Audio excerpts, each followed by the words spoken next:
Excellent. So hello and welcome everyone for the third session of this season of the Isogeny Club.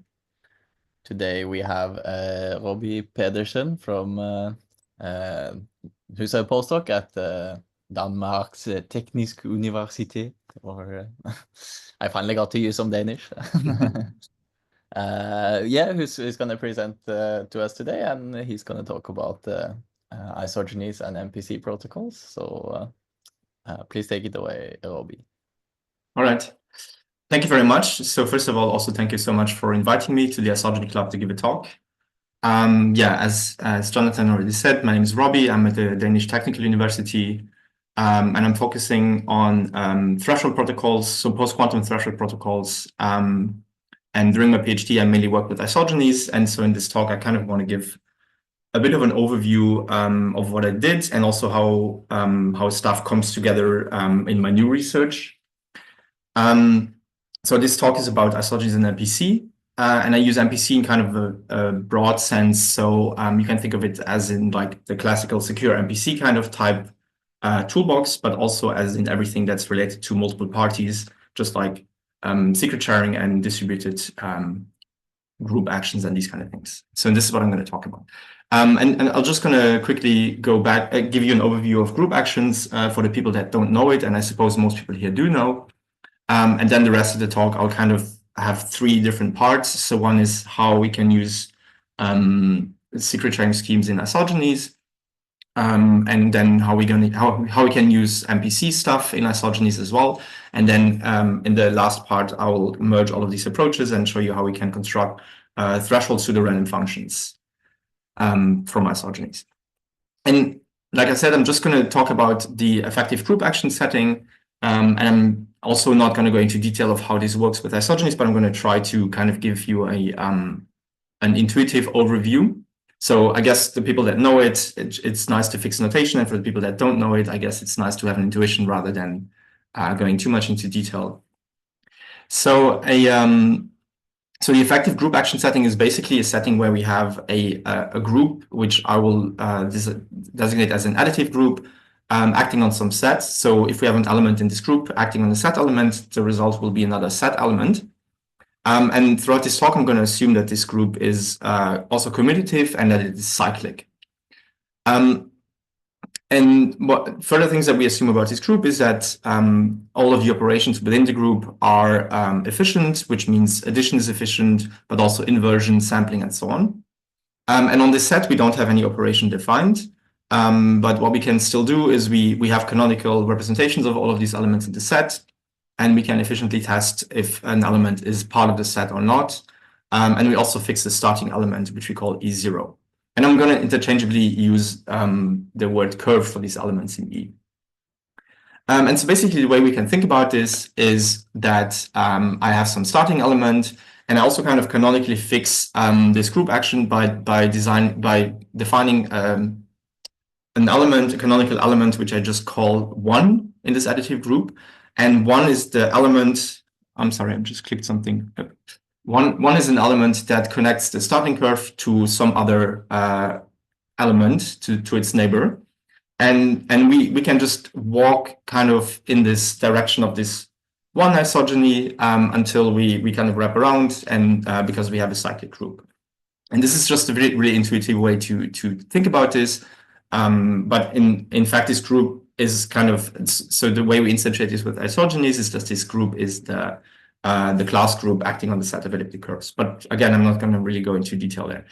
And now the idea is if I have some curve E and I want to walk, so I have this canonical 1 isogeny, and now I want to kind of define a walk that has length A. So instead of 1, it's just A times this 1 to another curve. Then I also have to kind of assume that there's a very efficient way of me doing this. So one way I could do this is just walk the 1 isogeny A times, but we also assume that any such isogeny can be done very, very efficiently, so that there's always a fast way to kind of compute it.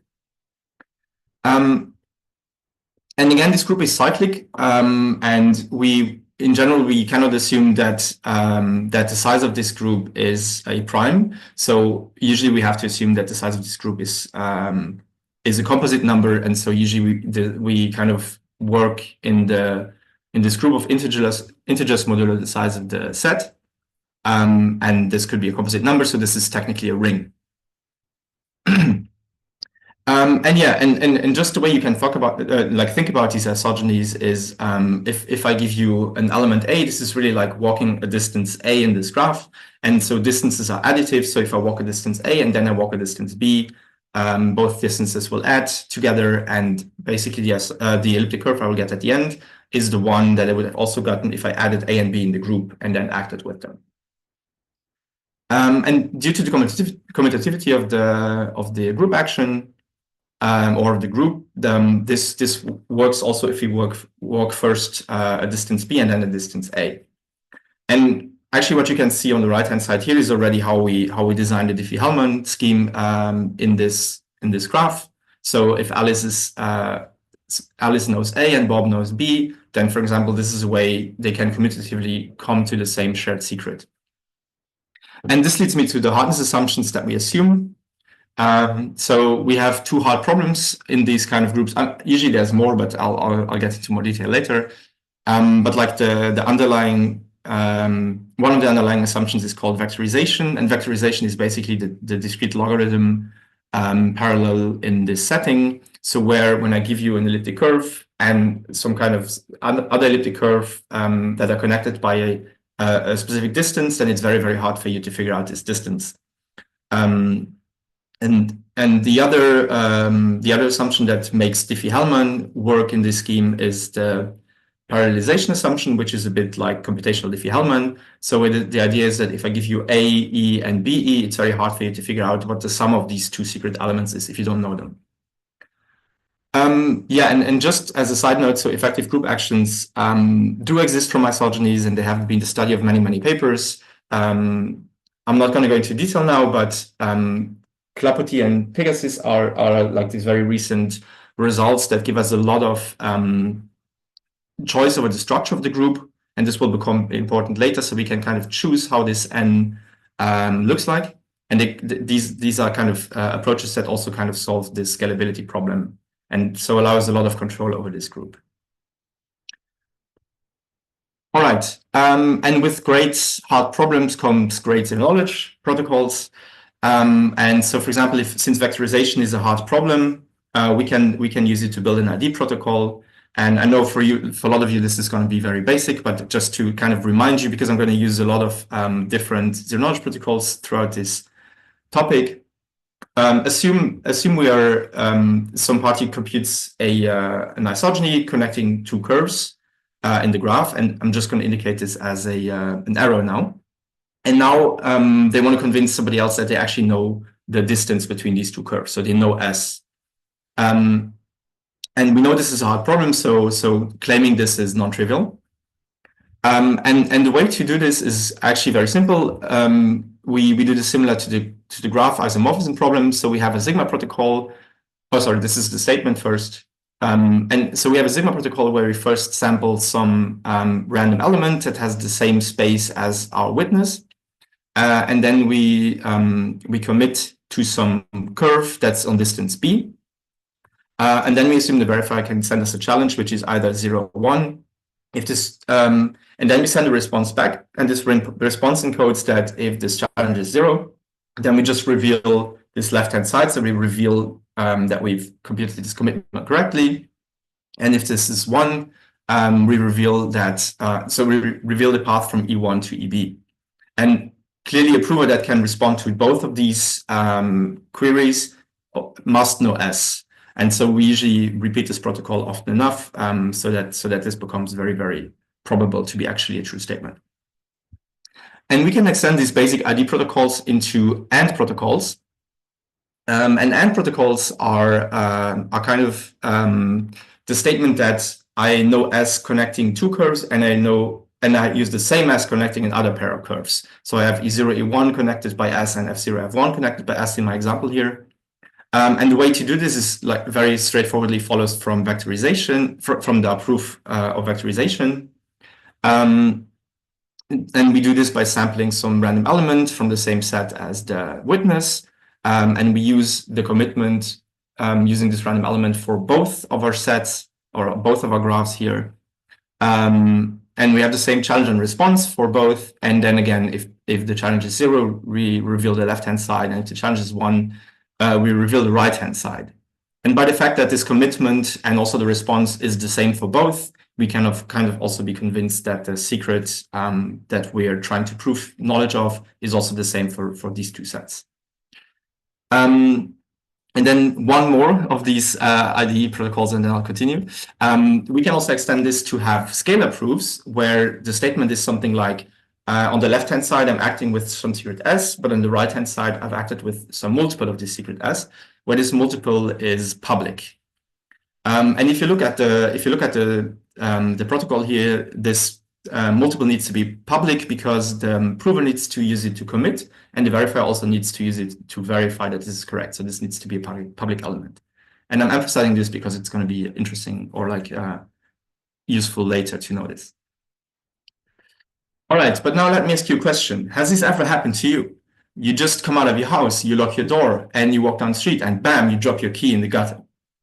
And now you're locked out of your house. But in cryptography, this is even worse, because your key is tied to the identity. So actually, now nobody recognizes you anymore online, not even your friends and your mom anymore. Another thing that can happen to you is you're not very cautious about your secret key, and somehow it gets leaked to somebody else. And what happens now is people can impersonate you, and they can write with your friends, and your friends think they're you. Or maybe you just go to a bar, you have one too many drinks, and you leave your Bitcoin wallet lying around. And now somebody has access to all of your funds. So this is a problem. So keys are like really our identity in cryptography. So we really need to find some way of like protecting them against losing them or of them being stolen by us. And there's many different solutions, but the one I'm going to talk about today, well, it's the only solution. It's distribution. And distribution is basically the idea that we don't have a secret key. We only have like one secret key, and we just keep one secret key stored somewhere. But instead, we kind of want to find a way of splitting the secret key up into multiple shares so that the individual shares do not contain enough information to be the secret themselves. And this has been so this idea was first how do you say the idea came by Adi Shamir, who invented something what we call nowadays Shamir secret sharing. And the idea is to encode a secret element S into the zero evaluation of a polynomial. And what we can do now is we can, instead of storing this S, we store evaluations of this polynomial in n different values. And this is and in the distributed setting, we can also assume that these values are held by different parties. And the idea behind this is sorry. Okay, I just keep clicking the Zoom things.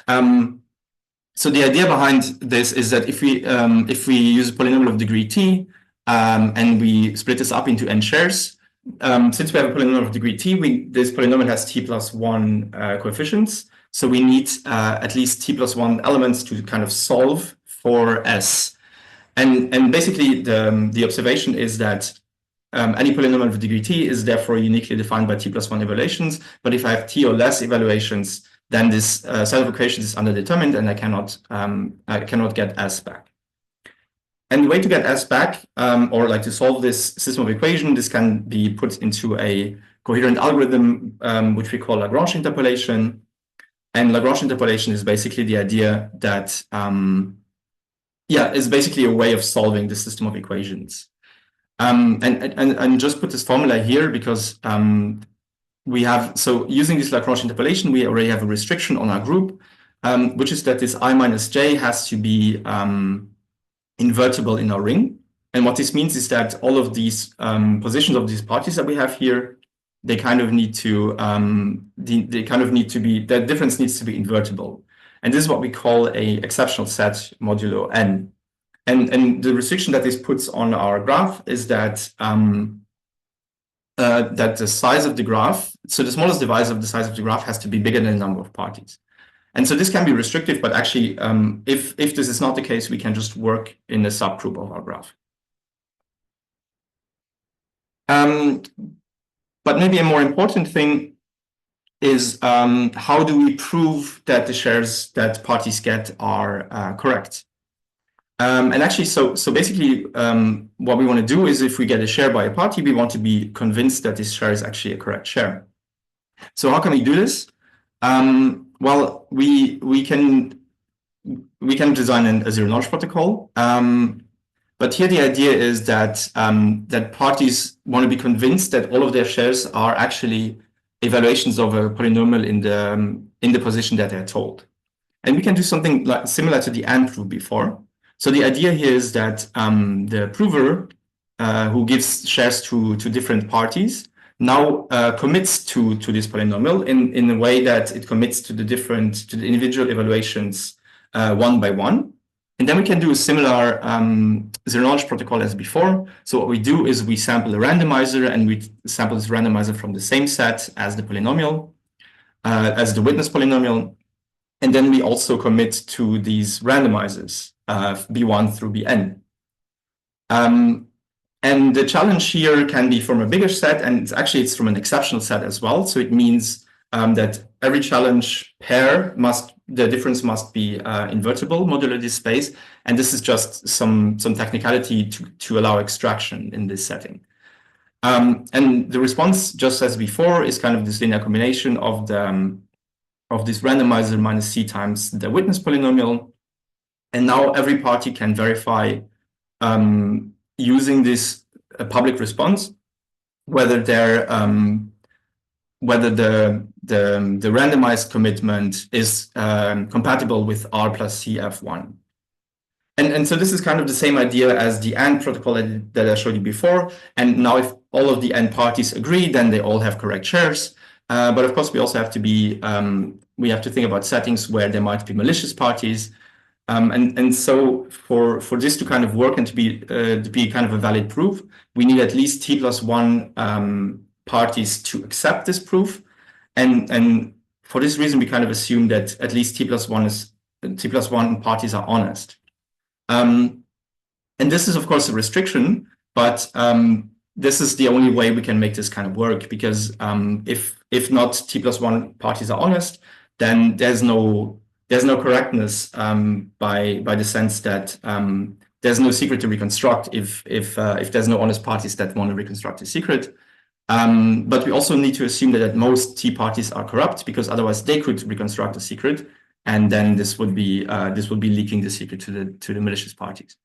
And so this is a strong restriction, but actually this restriction is will prove to be very, very strong in some settings, because it allows us to get robustness, which I will go back to later.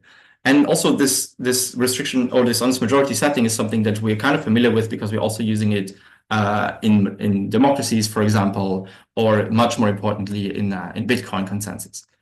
And I just want to quickly introduce another way of secret sharing, because this is going to be very useful later on as well, which is a bivariate polynomial secret sharing.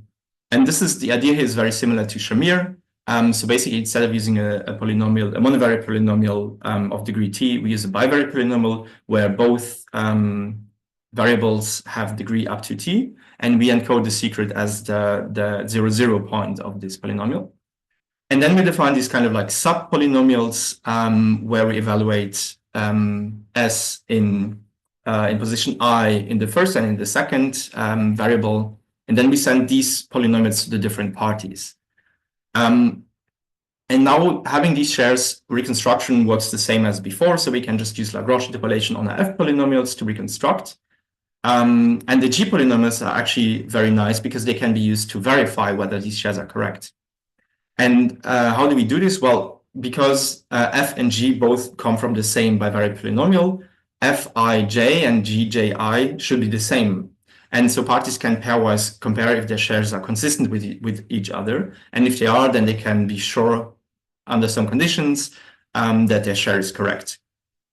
And because now we have this interaction thing, we have to take care of Byzantine faults. And so actually, for this case, we need something even stronger than honest majority, which is called honest supermajority. So we assume that at least 2/3 of the parties are honest. All right, and now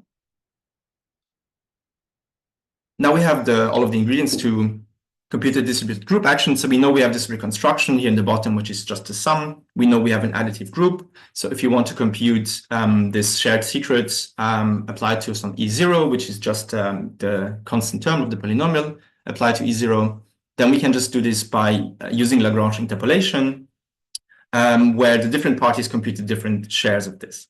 And this is what, and this has to be done in a round robin because we only have like the sequential additions that we have, so we cannot combine this in a more clever way. But this is already enough to build threshold schemes, such as threshold signatures and threshold encryption, simply by replacing whatever the prover or the signer would do by this multi-party group action. But another thing we have to take care of is that also here we need to make sure that everything is done correctly. And for this, we need another set of zero-knowledge proofs.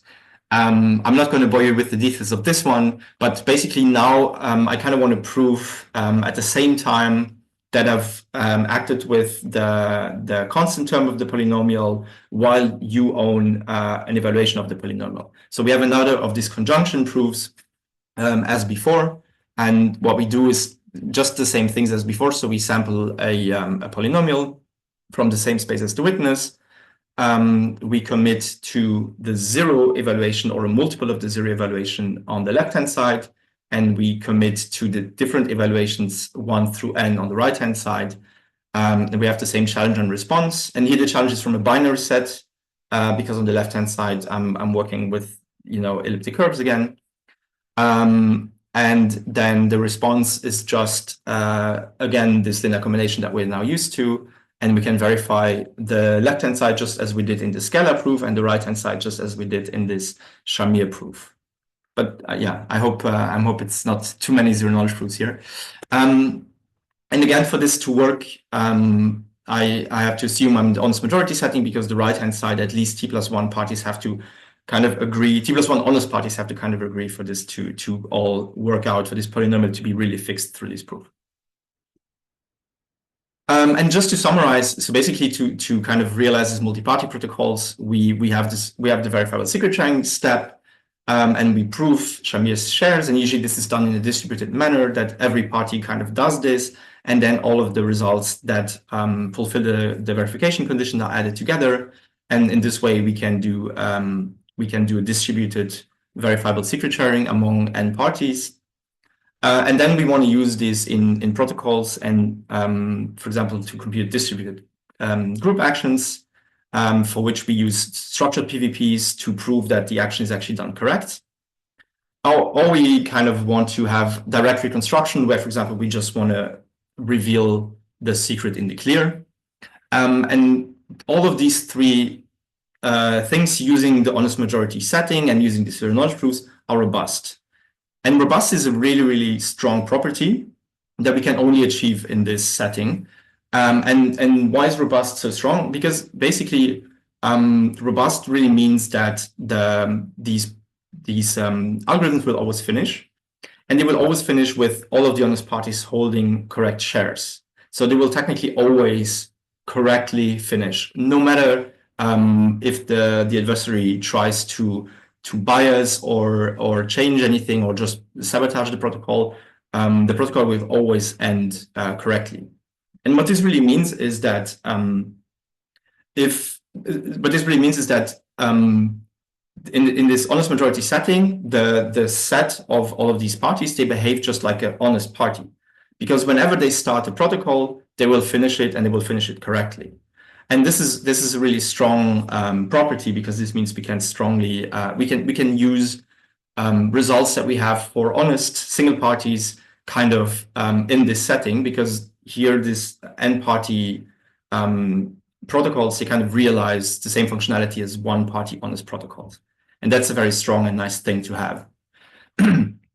And just a side note, so if you want to, for example, do threshold signatures, we might also want to reconstruct linear combinations of secrets, just like our randomized and our secret before. And here we kind of have a problem with Shamir. So Shamir is technically robust for linear combinations, but it's very hard to prove. And actually, in some situations, it could leak information. I'm not going to go into the details, but if we work with bivariate sharings, this is very, very trivially robust. And just the high level idea is that in the bivariate case, we can easily linearly combine our polynomials, which are also verifying polynomials. But in Shamir, we have these commitments and we cannot linearly combine these commitments. I mean, and this is for the proof that I showed you. So in the classical sense, this obviously works because we can aggregate commitments, but here we can't.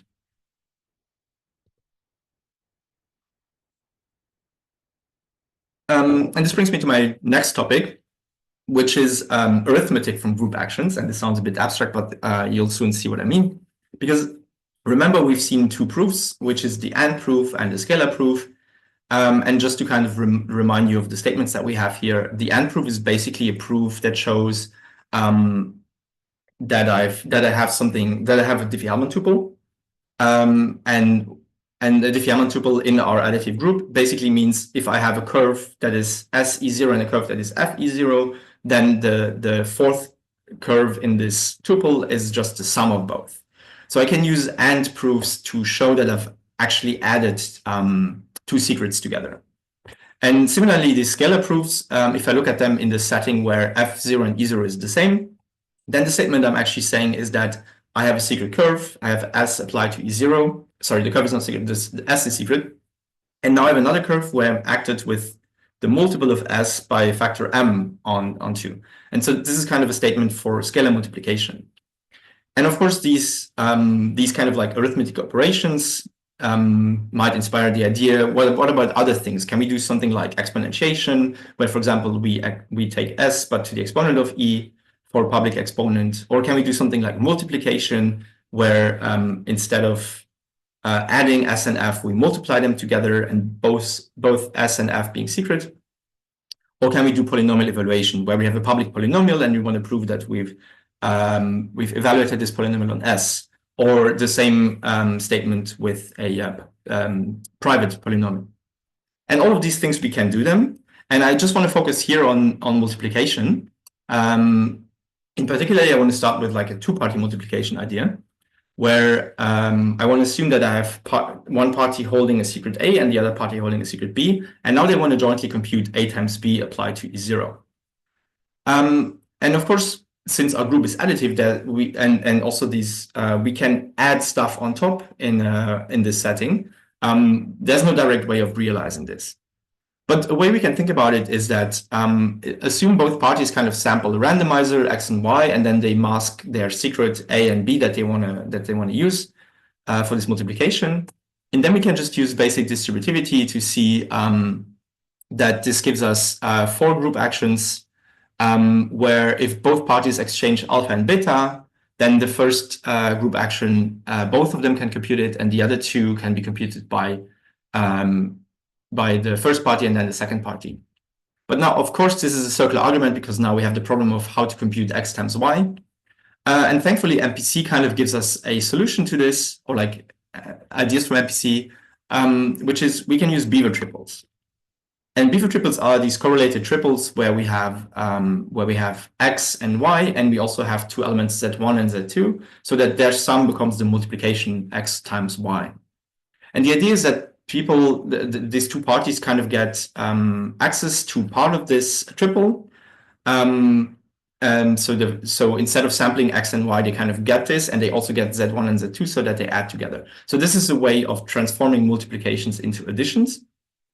And then basically we can get rid of this last multiplicative term by letting party 1 compute beta X plus Z1 and the other party alpha Y plus Z2. And now this Z1 and Z2, they exactly give us this XY. And then we get our multiplication. And these triples are generally, I mean, you can assume them to be generated by some trusted third party, but there are ways to remove them. So actually we can use MPC techniques, such as OT protocols, to kind of generate these triples between two parties. And this has like a heavy setup cost. But if we have some tuples, we can use symmetric OT extensions to actually generate more and more and more, and really amortize this cost over a long time, if we assume two parties interact more often. And there's also a way of using exactly this to build a proof system for multiplication. We kind of just let Alice, who knows A and B in this scenario, impersonate these two parties in her head, commit to their views, and then Bob can open this. And in the MPC in the head case, we don't need a trusted party or any OT techniques, but Alice can just generate many of these triples. Then Bob asks her to open some of them, so he's convinced with a specific probability that most of them are correct. And then Alice does the MPC in the head protocol. All right. So why am I talking about all of this? Well, now I want to show you a very easy way of constructing pseudorandom functions from group actions. And a pseudorandom function is really just a function where two parties put in their input. So we have a client who sends in a message, and we have a server who has a secret S. And then we want to evaluate this function in a way that the output is uniformly or like indistinguishable from random. And in our setting, we can do this very simply. We can just multiply S and M.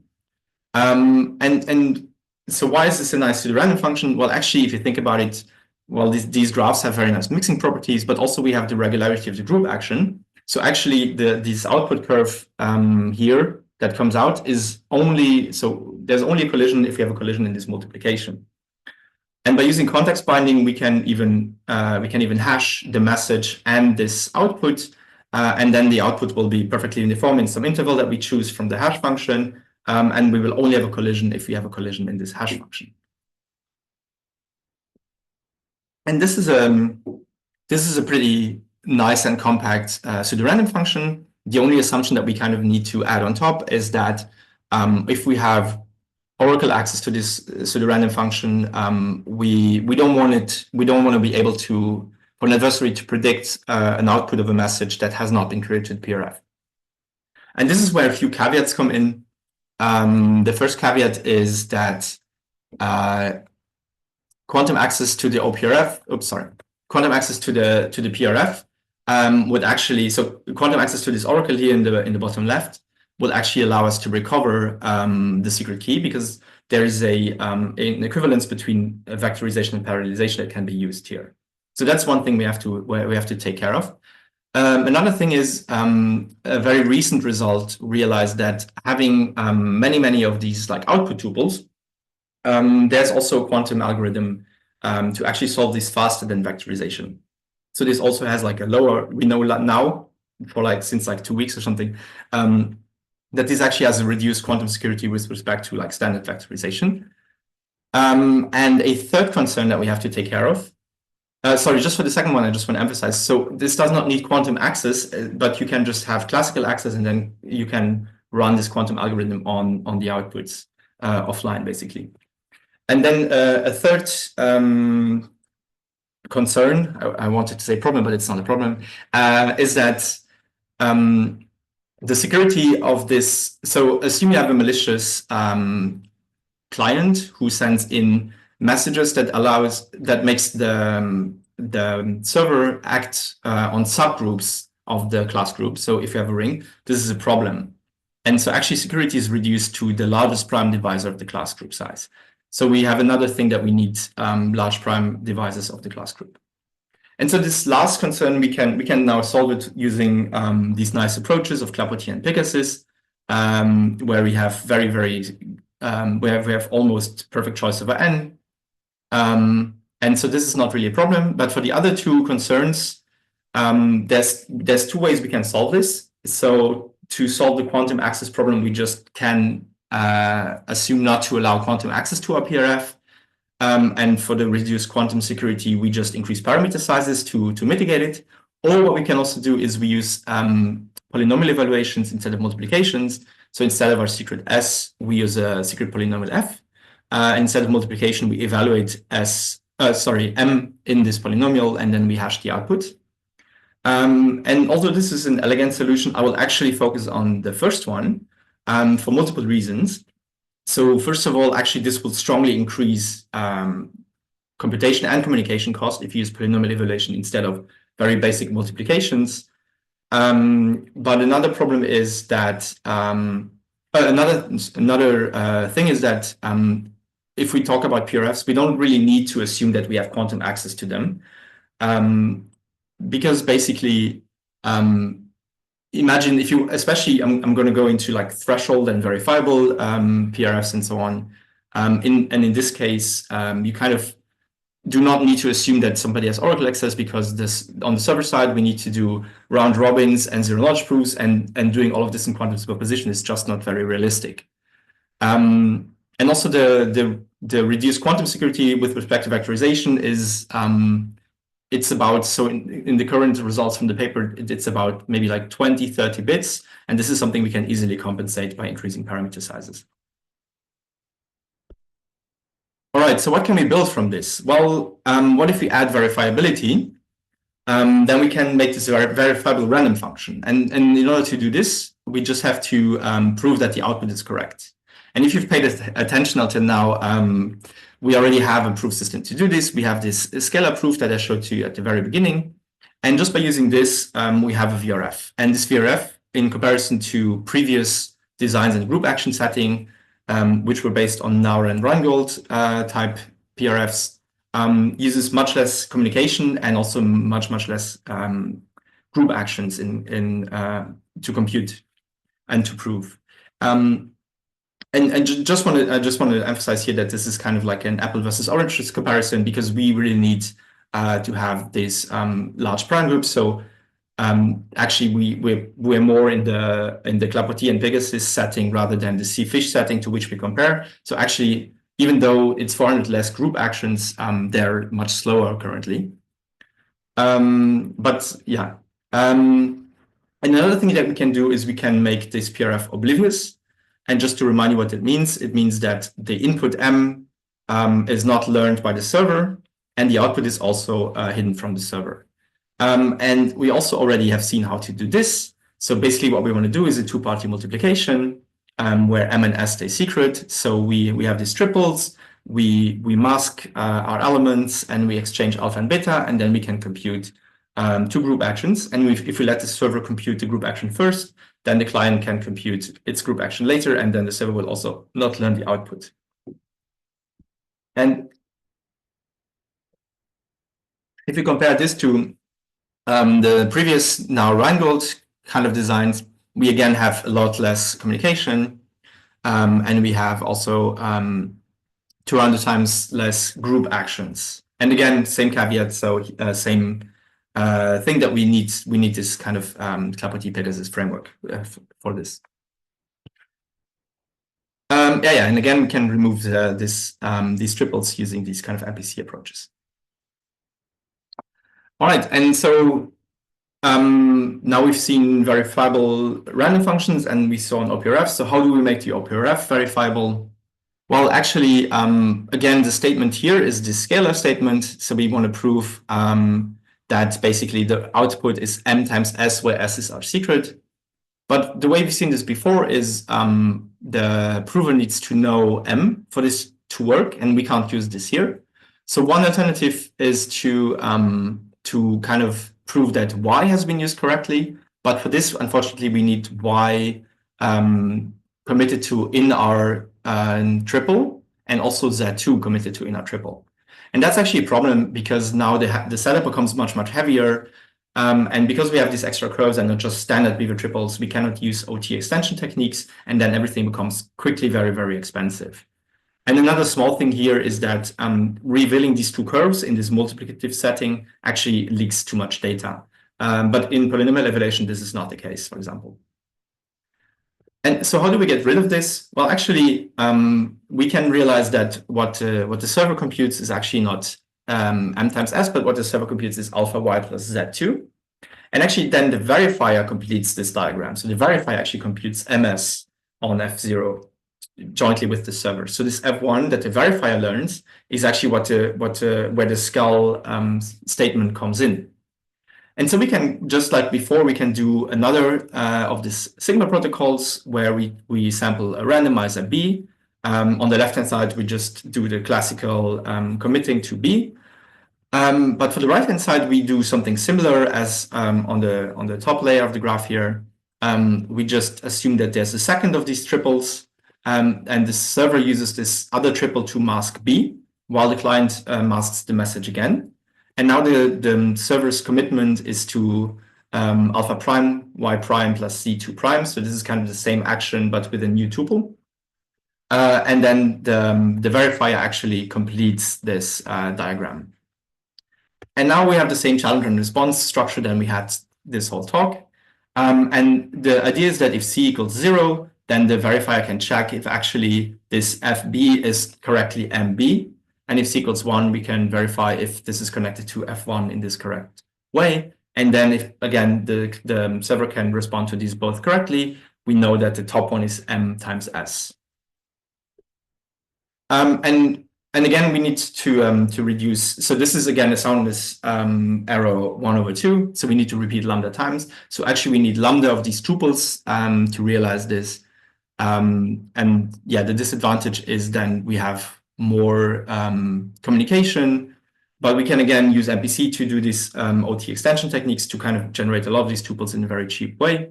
And actually, this protocol is much cheaper than the protocol that I showed to you before and doesn't have these restrictions.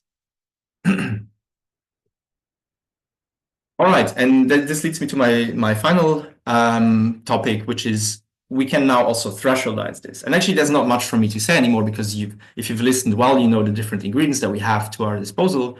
And you know that on the PRF side, if you have the server who sends in the secret S, we can just distribute this as like a shared secret where the servers have computed this a public key together.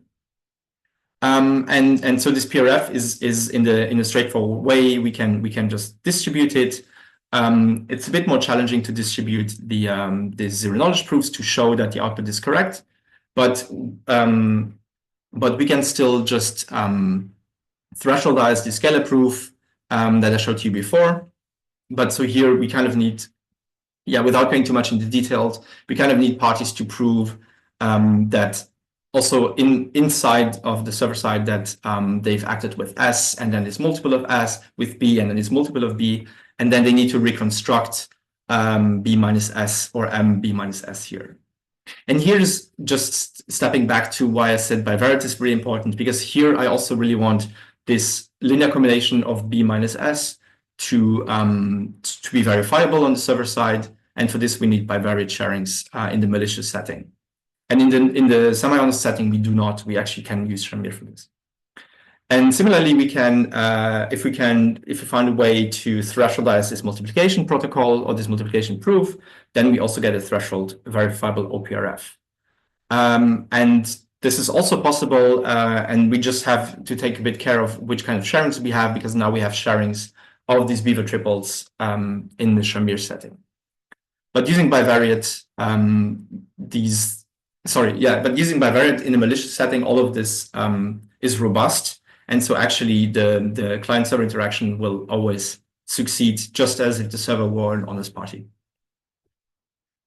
And this brings me to the conclusion. So basically, what I showed to you is the first post-quantum threshold VRF. Apparently, that doesn't exist yet. But I can at least compare these results with like other threshold verifiable OPRFs. There's currently 2 that are post-quantum secure and also verifiable. And I just want to quickly give you an overview of the advantages of using the kind of group action-based one compared to the other 2. One being based on the Legendre PRF and the other one being based on lattices. And to start with the sharing, so I'm just, if I didn't say this, I'm just going to compare it in a malicious setting because this is the most realistic setting. And in our case, we need a bivariate sharing, which needs 2/3 honest majority. So that's kind of a small downside. While the other 2, they kind of first present their protocols in a full threshold and then use replicated secret sharing to allow for any other thresholds. But the fact that I color code all of these 3 orange is that using replicated secret sharing is kind of expensive, and parties need to, and so it's only actually, and this is also stated in those papers, this is only this is only practical for very small t or very large t in comparison to n. A major downside of using isogenies is that we have this unfortunate round-robin structure that we can't really get rid of when we are in a multi-party setting, while the other two kind of use the fact that we have some kind of homomorphic commitments that we can aggregate. And basically how both of their OPRFs work is that on the server side, the client sends the input and the servers, they kind of all everybody does their own stuff and dumps everything on the client. And then the client has to verify the individual things that they receive, plus the client has to aggregate and then get the output. And the disadvantage of using this is actually that the verifier cost is very high, right? Because this verifier has to interact with n servers, has to interact n server outputs, and then aggregate them. In our case, actually, the difference between interacting with one server or n servers is completely, there's no difference for the client. This is because everything happens on the server side, and the output is really just the PRF output. And so this makes the interaction of the verifier not scale with the number of servers, and while it does in the other settings. And another thing I wanted to quickly talk about is verifiability. So since I'm only comparing verifiable OPRFs, of course, all three are verifiable. But the Legendre PRF uses a very, very weird assumption, which actually only makes the verifiability output correct if the server side actually has T+1 honest parties. And what that implies is that in the case where the server side would be completely compromised, so there wouldn't be enough honest parties anymore, the client would still believe that the output would be correct because it would verify correctly. And this is kind of a very bad thing, because if the server is actually compromised, then the client will have biased outputs but think they are unbiased. And in the case of ours and the lattice-based ones, if this happens on the server side, if the output is incorrect, it will actually not verify. And yeah, this is just something I wanted to point out. And finally, a word that you have heard very often today, our group action-based OPRF is also robust, while the Legendre PRF and the lattice-based OPRF, they both just have a board. So if whenever the output is not correctly verified or some kind of servers misbehave, then they can't do anything about it and the whole protocol just stops. So yeah, I just wanted to kind of give this overview. So there's obviously disadvantages, but there's also nice advantages of using isogenies for this. And last but not least, obviously one of the best advantages is that we use isogenies, which are way cooler than the Legendre PRF or lattices. So, but I guess I'm preaching into the choir here. That's it from me. Thank you so much. Thank you very much for a great presentation, Robi. As usual, if you have any questions, please just type them in the chat or unmute and ask them. Hey, Robi, can I ask a question? Yes. It seems to me that your approach doesn't use anything special about isogeny. Do you know of any other cases where you have cyclic group actions where this could be useful? Mm-hmm. Well, I mean, yeah. So technically, this would work in any group action setting. That has the properties that I've said at the beginning. So we need a cyclic commutative group. So codes already falls away because you can't really do these kind of things with non-commutative group actions. But I think in general the minimal assumptions, if they are fulfilled, then it should work for any other group actions as well. Yeah. What about like classical D-log? Like for example, you just view classical D-log as a group action. Does that give you anything new, or has this been studied before? Well, so if you have D-log, you can assume that you have these homomorphic commitments, and if you have homomorphic commitments, you can do everything much nicer and much easier. Especially, all of the zero knowledge proofs that I showed to you, they are kind of they can be done without repetitions in the D-log setting. and we can do any kind of like combinations of any kind of commitments. So we actually would gain a lot by having homomorphic commitments. And so here, really, it's a much more basic assumption where you don't have all of this, and then it becomes slower. Okay, thank you.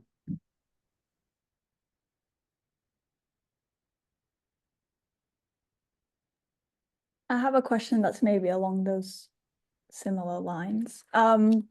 So is there anything you can gain, like compared to D-log, say if you, because like one thing maybe that's different in this setting is that you can do like inversion by doing the twist, say. I don't know if that is like, and in D-log you can't really do inversion. Like, is that something that you can add to this like arithmetic toolbox that helps you in any way, or does it not seem to? That's a good question. So far, I've mainly seen the twist trick being used in these zero-knowledge proofs to kind of make the soundness based from 1/2 to 1/3. But this only works if you have always E0 as your starting curve, which you usually don't here, especially in these AND proofs and so on. You don't really have this. But yeah, that's if you can use it somewhere else in arithmetic.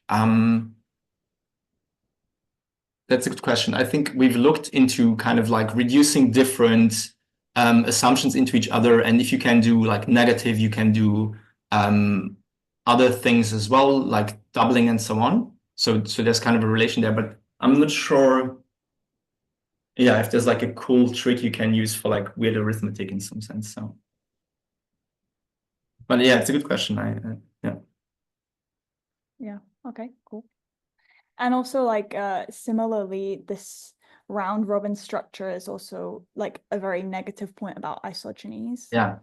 Log, but like, I don't know, maybe this is maybe more a comment or something, but there are maybe like applications where this could be like useful in a way, like if you want some like recursive proofs or something like that. I don't know if you've ever thought of that, but. Yeah, so round robin is really unfortunate, like an unfortunate thing. But what's really cool about isogeny is something that maybe I haven't said here yet in this comparison is that even because since we need round robin and we have parties communicating a lot on the server side, actually the total communication in this threshold OPRF is still smaller than the Legendre and the lattice-based thing. So even though you have this unfortunate structure, you still have kind of a gain, even though it intuitively feels like she should need more communication.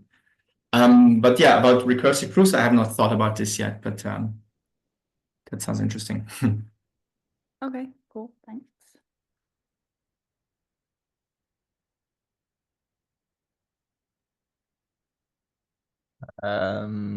Maybe I also can ask. So this is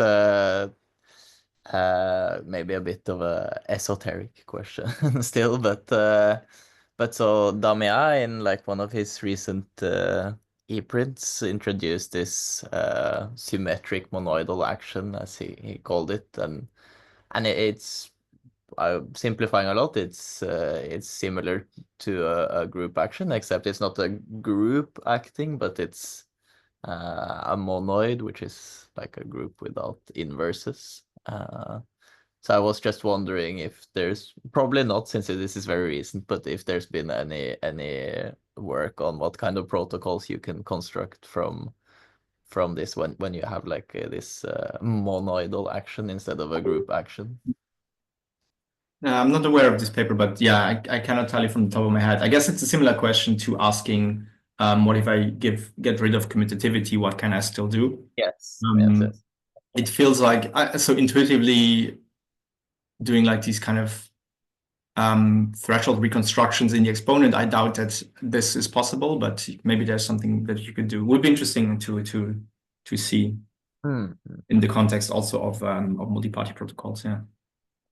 Okay. Thanks.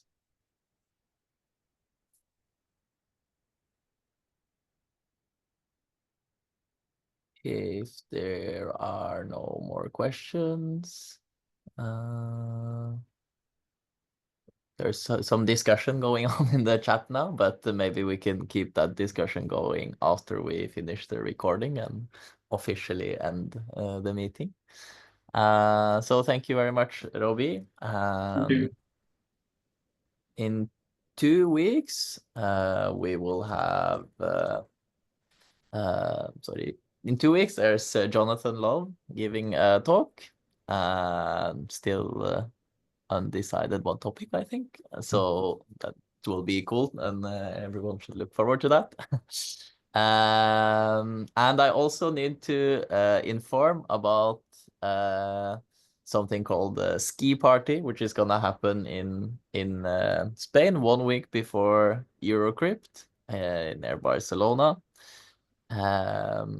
Which is like gonna be sort of an isogeny workshop happening there, and yeah, the registration for this is now open. Maria has posted a link in the chat, so if you can come there, that would be really cool, and we can have more discussions there. Yeah, we'll probably include this in one of the future emails too, so you can have more information there. But yeah, thank you very much again, Robi, and see you all in 2 weeks.